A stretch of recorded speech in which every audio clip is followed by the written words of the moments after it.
ሰላም ጤና ይስጥልኝ ክብራትና ልገስ ተከታታዮች እንደምን አላችሁ? እኔ አለው እግዚአብሔር ይመስገን ደህና ነኝ። ዛሬም በጠቃሚና በአዲስ ፕሮግራም በድጋሜ ተገናኝተናል። በዛሬው የጤና ፕሮግራማችን ላይ የምንመለከተው የተልባን እጅግ በጣም የሚያስደንቅና የማይታመኑ ድንቅ የጤና ጥቅሞቹን አጠቃቀሙን እናም ጥንቃቄዎችን በዚህ ቪዲዮ ላይ በደንብ እነግራችኋለሁኝ። ይህ የጤና ትምህርት ለበርካታ ሰዎች እንዲደርስ ሁላችሁም በቅንነት ላይክና ሼር በማድረግ ሌሎችንም አስተምሩ አሳውቁላለሁኝ። ከዚህ ቪዲዮ ጋር በተያያዘ ጥያቄ ካላችሁም ሀሳብ አስተያየት ካላችሁም በኮመንት ላይ አስፍሩልኝ። በቀጥታ ወደ ጤና ትምህርታችን የማልፍ ይሆናል።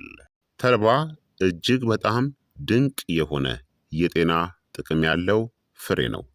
ተልባ ኦሜጋ ስሪ ፋቲ አሲድ፣ ፋይበር እናም ሌሎች የእጽዋት ውህዶችን የያዘ ትንሽ ነገር ግን ድንቅ ጥቅም ያለው እህል ነው። የምግብ መፈጨትን ለማሻሻል እናም የልብ በሽታን፣ አይነት 2 የስኳር በሽታን እናም የካንሰርን አደጋንም ለመቀነስ ይረዳል። የተልባ የአመጋገብ ይዘት ወይም ደግሞ እሴቶቹን ልንገራችሁ። በ100 ግራም ተልባ ውስጥ ማለት ነው። ማክሮ ኒውትረንቶች ካሎሪ 534፣ ፕሮቲን 18.3 ግራም፣ አጠቃላይ ስብ 42.2 ግራም፣ ኦሜጋ 3 ኤኤልኤ 22.8 ግራም፣ ኦሜጋ 6 5.9 ግራም፣ ካርቦሃይድሬትስ 28.9 ግራም፣ የጤናማ ስብና የእጽዋት ፕሮቲን ግሩም የሆነ ምንጭ ነው። የአመጋገብ ፋይበር ደግሞ አጠቃላይ ፋይበር 27.3 ግራምን ይይዛል።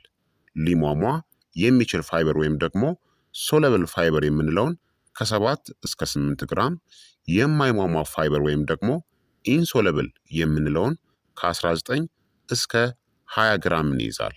ጥቅሞቹም የምግብ መፈጨትን ያሻሽላል፣ ኮሌስትሮልን ይቀንሳል፣ የደም ስኳርንም ይቆጣጠራል፣ የጨጓራና የአንጀት ጤናንም ይደግፋል።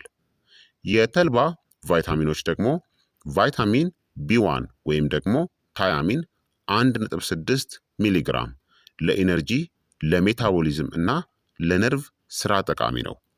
ቫይታሚን ቢ2 ወይም ሪቦፍላቪን 0.16 ሚሊግራም፣ ቫይታሚን ቢ3 ወይም ኒያሲን 3.1 ሚሊግራም፣ ቫይታሚን ቢ5 ወይም ፓንታቶኒክ አሲድ 0.98 ሚሊግራም፣ ቫይታሚን ቢ6 ደግሞ 0.47 ሚሊግራምን ይይዛል።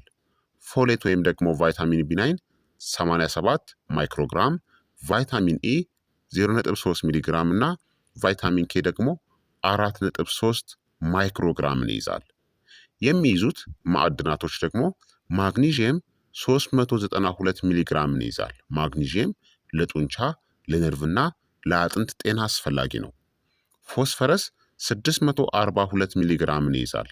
ለኢነርጂ ምርትና ለአጥንት ጤና ወሳኝ ነው። ፖታሲየም 813 ሚሊግራምን ይይዛል። ለልብና ለደም ግፊት ቁጥጥር ወሳኝ ማዕድን ነው። ካልሲየም 255 ሚሊግራምን ይይዛል። ለአጥንት ጥንካሬ ወሳኝ ነው። ብረት ወይም ደግሞ አይረን 5.7 ሚሊግራምን ይይዛል። ለቀይ የደም ሴል መፈጠር ድንቅ ነው። ዚንክ ደግሞ 4.3 ሚሊግራምን ይይዛል። ለበሽታ መከላከልና ለቁስል ፈውስ ድንቅ ነው። ኮፐር ደግሞ 1.2 ሚሊግራምን ይይዛል። ለአንጎልና ለደም ጤና። ማንጋኔዝ ደግሞ 2.5 ሚሊግራምን ይይዛል። ለአንቲኦክሲዳንት ኢንዛይም ድጋፍን የሚሰጥ ነው። ሴሊኒየም 25 ማይክሮግራምን ይይዛል። በተልባ ውስጥ የሚገኙት አንቲኦክሲዳንቶችና ፋይቶኒትረንቶች ደግሞ ከፍተኛው ሊግናንስ ነው። ከ300 እስከ 800 ሚሊግራም ኃይለኛ አንቲኦክሲዳንትና ለሆርሞን ሚዛን ድንቅ ነው። ፊኖሊክ አሲዶችና ፍላቮኖይድስንም ይይዛል።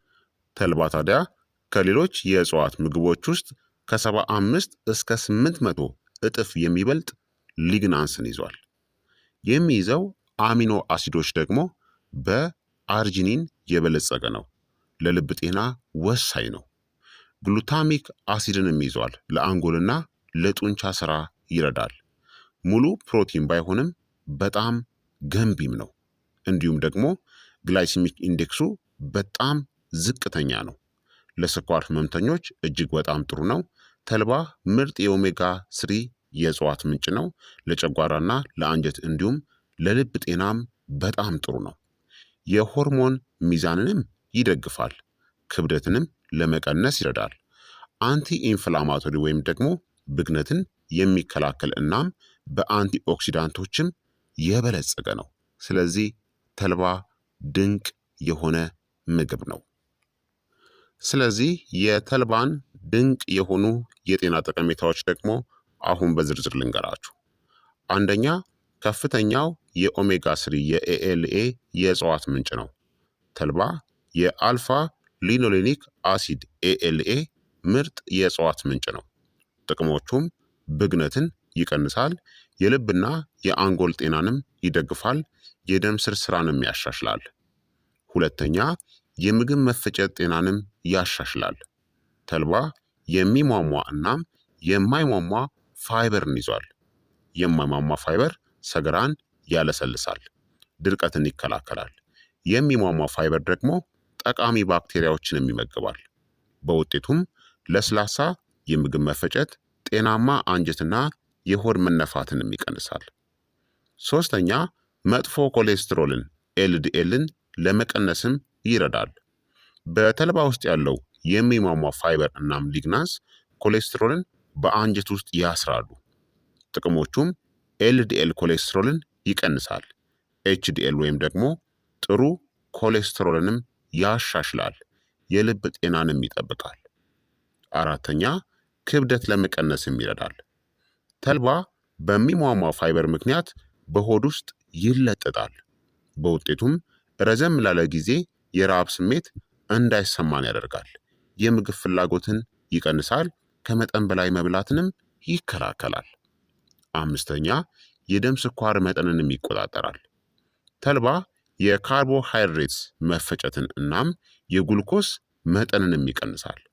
ጥቅሞቹም የደም ስኳር ድንገተኛ መዝለልን ይከላከላል፣ እንዲሁም የኢንሱሊን ሴንሲቲቪቲንም ያሻሽላል። ለስኳር ህመምተኞች ይረዳል። ስድስተኛ፣ ኃይለኛ አንቲኦክሲዳንትና የካንሰር መከላከያ ባህሪያትም አለው። ተልባ በሊግናንስ እጅግ የበለጸገ ሲሆን ይህም ፍሪ ራዲካሎችን ያስወግዳል። ጥናቶችም እንደሚጠቁሙት ከጡት ከፕሮስቴት እናም ከአንጀት ካንሰርም ይከላከላል። ሰባተኛ፣ ሆርሞኖችንም ያመጣጥናል። በተለይ ለሴቶች ሊግናንስ እንደ ፋይቶ ኤስትሮጅን በመስራት የኤስትሮጅንን መጠንን ለመቆጣጠር ይረዳል። ጥቅሞቹም የፕሪሜንስትራል ሲንድረም ምልክቶችን ይቀንሳል፣ ማረጥን ወይም ደግሞ ሜኖፖዝን ይደግፋል፣ ከሆርሞን ጋር የተያዘ ብጉርንም ይረዳል። ስምንተኛ፣ የልብ ጤናንም ያሻሽላል። ተልባ በአጠቃላይ የልብና የደም ስር ስራንም ያሻሽላል። የደም ግፊትን ይቀንሳል፣ የደም ስር ብግነትንም ይቀንሳል፣ የደም ዝውውርንም ያሻሽላል። ዘጠነኛ፣ የአንጎል ስራን እናም የአእምሮ ጤናንም ይደግፋል። በተልባ ውስጥ ያሉት ኦሜጋ ስሪ ፋቲ አሲዶች የነርቭ ምልክቶችን ይደግፋሉ። ጥቅሞቹም የተሻለ ትውስታ እናም ትኩረት፣ ጭንቀትን እናም ድብርትን ለመቀነስ፣ አንጎልንም ከእርጅና ለመጠበቅ ይረዳል። አስረኛ፣ አጥንትንም ያጠናክራል። ተልባ ማግኒዥየም፣ ካልሲየም፣ ፎስፈረስና ኦሜጋ ስሪን ይዟል። በውጤቱም የተሻለ የአጥንት ጥንካሬ፣ የአጥንት መሳሳት ወይም ደግሞ የኦስቲዮፖሮሲስ አደጋንም ይቀንሳል። 11ኛ፣ የቆዳ ጤናን እናም ብሩህነትንም ያሻሽላል። ኦሜጋ ስሪ እናም አንቲኦክሲዳንቶች የቆዳ መከላከያ ተግባርን ያሻሽላሉ። ጥቅሞቹም እርጥበት ያለው ቆዳ እንዲኖረን፣ ብጉርና ኤግዜማን ለመቀነስና የቆዳ እርጅናንም ለማዘግየት ይረዳል። 12ኛ፣ ለጤናማ የፀጉር እድገትም ይረዳል። ተልባ የፀጉር ስሮችን ከውስጥ ይመግባል። ጥቅሞቹም ጠንካራ ፀጉር፣ የፀጉር መርገፍ መቀነስና የተሻለ አንጸባራቂነትም እንዲኖረው ይረዳሉ። 13ኛ፣ ብግነትን እናም የመገጣጠሚያ ህመምንም ይቀንሳል። ተልባ ስር የሰደደ ብግነትን በሴል ደረጃ ይዋጋል። ለአርትራይተስ፣ ለመገጣጠሚያ መድረቅ እናም ለጡንቻ ህመምም ይረዳል። 14ኛ የጉበት ጤናን እናም መርዛማ ነገሮችን ማስወገድንም ይደግፋል። ተልባ ጉበት ስብን እናም መርዛማ ነገሮችን ውጤታማ በሆነ መንገድ እንዲያጣራም ይረዳል። ጥቅሞቹም የጉበት ስብ አደጋን ይቀንሳል፣ የጉበት ኤንዛይሞችንም ያሻሽላል። ታዲያ ተልባን ለመመገብ ምርጡ መንገድ ሁልጊዜ የተፈጨ ተልባን ተመገቡ። በቀን ከ1 እስከ 2 የሻይ ማንኪያ ለብ ባለ ውሃ፣ እርጎ ወይም ደግሞ እስሙዚ ውስጥ ወይም ምግብ ላይ ጨምራችሁ ተልባን ተመገቡ። ጥንቃቄ ሊያደርጉ የሚገባቸው ደግሞ ነፍሰ ጡር ሴቶች ዶክተርን ያማክሩ። የደም ማቅጠኛ መድኃኒቶችን የሚወስዱ ሰዎችና የአንጀት መደፈን ችግር ያለባቸው ሰዎችም ጥንቃቄ ማድረግ አለባቸው። ታዲያ ተልባን ለመመገብ ደግሞ ምርጡን ጊዜ ልንገራችሁ። አንደኛ ጠዋት በባዶ ሆድ ነው። ይህ ምርጡ ጊዜ ነው። የምግብ መፈጨትን ያነቃቃል፣ የሆድ ዕቃ እንቅስቃሴን ያሻሽላል፣ አንጀትን ከመርዝ ያጸዳል፣ ክብደትንም ለመቀነስ ይረዳል። አወሳሰዱም 1 ሻይ ማንኪያ የተፈጨ ተልባን ለብ ባለ ውሃ ውስጥ በጥብጣችሁ መጠጣት ነው። ከቁርስ ከ20 እስከ 30 ደቂቃ በፊት ማለት ነው። ሁለተኛ ደግሞ ከቁርስ ጋር ነው። ንጥረ ነገሮችን የመምጠጥ አቅምን ያሻሽላል፣ የደም ስኳርንም ይቆጣጠራል። አወሳሰዱም ተልባን በኦትሜል እና በእርጎ ላይ በመጨመር መውሰድ ትችላላችሁ። ሶስተኛ ደግሞ ከምሳ በፊት ወይም ደግሞ ከሰዓት በኋላ ነው። ምክንያቱም ረሃብን ይቆጣጠራል፣ ከመጠን በላይ መብላትንም ይቀንሳል። አራተኛ ደግሞ ማታ ላይ ነው፣ በተወሰኑ ሁኔታዎች ብቻ ማለት ነው። ለሆድ ድርቀት ወይም ደግሞ ለአንጀት ፈውስ ሲባል ብቻ ማታ መውሰድ ትችላላችሁ። አወሳሰዱም ከግማሽ እስከ 1 የሻይ ማንኪያ የተፈጨ ተልባን በለብ ባለ ወተት ወይም ደግሞ ውሃ ውስጥ አንድ ላይ ጨምራችሁ ከመተኛታችሁ ቢያንስ ከ2 ሰዓታት በፊት መውሰድ ትችላላችሁ። ታዲያ ጋዝ፣ የቃር ስሜት ወይም ደግሞ ስሜታዊ የምግብ መፈጨት ካለባችሁ አስወግዱ።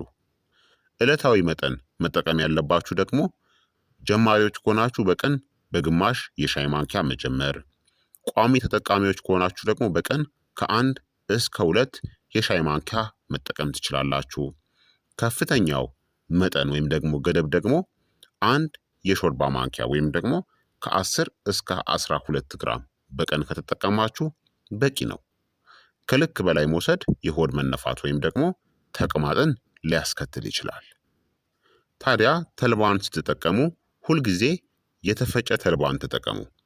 ሙሉ ተልባ ያልተፈጨው ሳይፈጭ ስለሚወጣ ጥቅሙን ላታገኙ ትችላላችሁ። እንዲሁም በቂ ውሃን ጠጡ። ተልባን ከተጠቀማችሁ በኋላ ውሃ አስፈላጊ ነው። የተፈጨውን ተልባ ደግሞ አየር በማያስገባ ዕቃ ውስጥ አስቀምጡ፣ ከተቻለ በማቀዝቀዣ ውስጥ ማለት ነው። በከፍተኛ ሙቀት ደግሞ ተልባን አታብስሉት፣ ምክንያቱም ኦሜጋ ስሪውን ያጠፈዋል። በአጠቃላይ ተልባን ለመመገብ ምርጡ ጊዜ ጠዋት በባዶ ሆድ ምርጡ ሰዓት ነው። እንዲሁም ደግሞ የተፈጨ ተልባን ተጠቀሙ። ምርጥ መጠን ደግሞ በቀን ከ1 እስከ 2 የሻይ ማንኪያ ከተጠቀማችሁ በቂና ምርጥ ነው ማለት ነው። ስለዚህ ክቡራትና ክቡራን ተመልካቾቼ የዛሬው የጤና ትምህርት እንግዲህ ይህንን ይመስል ነበረ። እንደተማራችሁበትም ተስፋ አደርጋለሁኝ። ሀሳብ አስተያየታችሁ ደግሞ አይለኝ ይላለው። ይህ የጤና ትምህርት ደግሞ ለበርካታ ሰዎችም እንዲደርስ ሁላችሁም በቅንነት ላይክና ሼር በማድረግ ሌሎችንም አስተምሩ፣ አሳውቁላለሁኝ። ከዚህ ቪዲዮ ጋር በተያያዘ ጥያቄ ካላችሁም ሀሳብ አስተያየት ካላችሁም በኮመንት ላይ አስፍሩልኝ፣ እመልስላችኋለሁኝ። በቀጣይ የጤና ትምህርት እስከምንገናኝ እኔንም እናንተንም ቸር ያቆየን። መልካም ጊዜ፣ መልካም ቆይታ። ቻው ቻው።